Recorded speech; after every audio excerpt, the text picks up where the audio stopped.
Bonjour et bienvenue, aujourd'hui je vais vous montrer ma deuxième version du Colgun, autrement dit canon magnétique. Il se constitue en une bobine de cuivre d'environ de combien de tours, j'en ai aucune idée, j'ai pas compté les tours, mais elle est quand même assez épaisse, mais beaucoup plus compacte, il est beaucoup plus compact que le premier, entouré du même tube en plastique qui était un crayon de couleur, qui permet d'envoyer des projectiles en fer qui contiennent du fer, comme par exemple un tournevis, une vis et une petite barre que j'avais retrouvée dans un disque dur ou je sais pas où. On va faire quelques tests. Pour ça, rien de plus simple, il suffit de le brancher à une source de courant, par exemple une batterie de voiture, là j'ai que ça, mais dans l'idéal il faudrait un condensateur. Mais dès qu'on fait le contact, je vais vous montrer, ça fait des petites étincelles. Bon, je sais pas si on entend très bien. Du coup, il faut faire attention à ça, faut pas le laisser trop longtemps, parce que sinon la bobine va se mettre à chauffer, et c'est pas ce qu'on veut.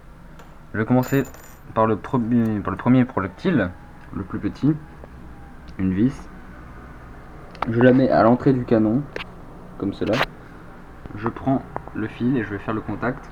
1, 2, 3, feu, feu. On voit bien qu'il a bougé. Il est toujours dans le canon parce que je l'ai mis trop longtemps le contact. Je vous expliquerai son fonctionnement juste après les tests. On va essayer avec la vis. C'est pas facile avec une seule main.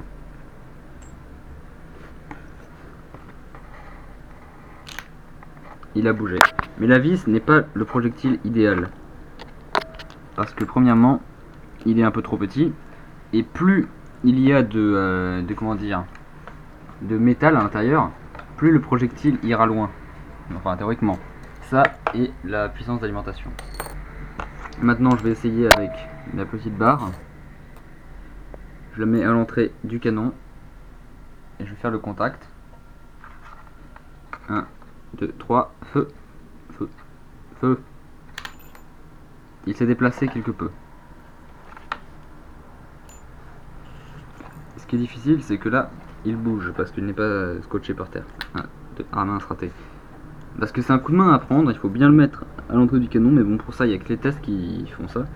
Et c'est que avec les tests, c'est que en testant que... D'accord, il est parti dans l'autre sens. C'est que en testant que on se rend compte de ses erreurs. Là, il est parti jusqu'à là-bas. Maintenant, je vais essayer avec le gros projectile, celui que vous attendez, hein, forcément. Je le mets à l'entrée du canon, à peu près à ce niveau-là. Je le positionne et je vais faire le contact, attention. Il est parti beaucoup plus loin. Parce que, comme je vous l'avais dit tout à l'heure, plus il y a de matière intérieure, plus ça part loin. Un deuxième test, après je vous explique comment ça fonctionne. Ah, un peu raté. Je vais refaire un dernier test bien réussi. Bon bah j'ai un peu du mal parce qu'avec une main c'est plus compliqué. Mais dans l'idéal il faudra un condensateur. Je vais vous expliquer son fonctionnement. Ici nous avons une bobine de cuivre reliée par des fils à une batterie de voiture. Quand l'énergie va arriver dans la bobine, l'énergie électrique, un champ électromagnétique va se produire et va attirer par exemple cet objet qui est à l'entrée. Il va l'attirer en son centre, un peu comme un aimant. Et quand il sera au milieu, bah il bougera plus. Oui.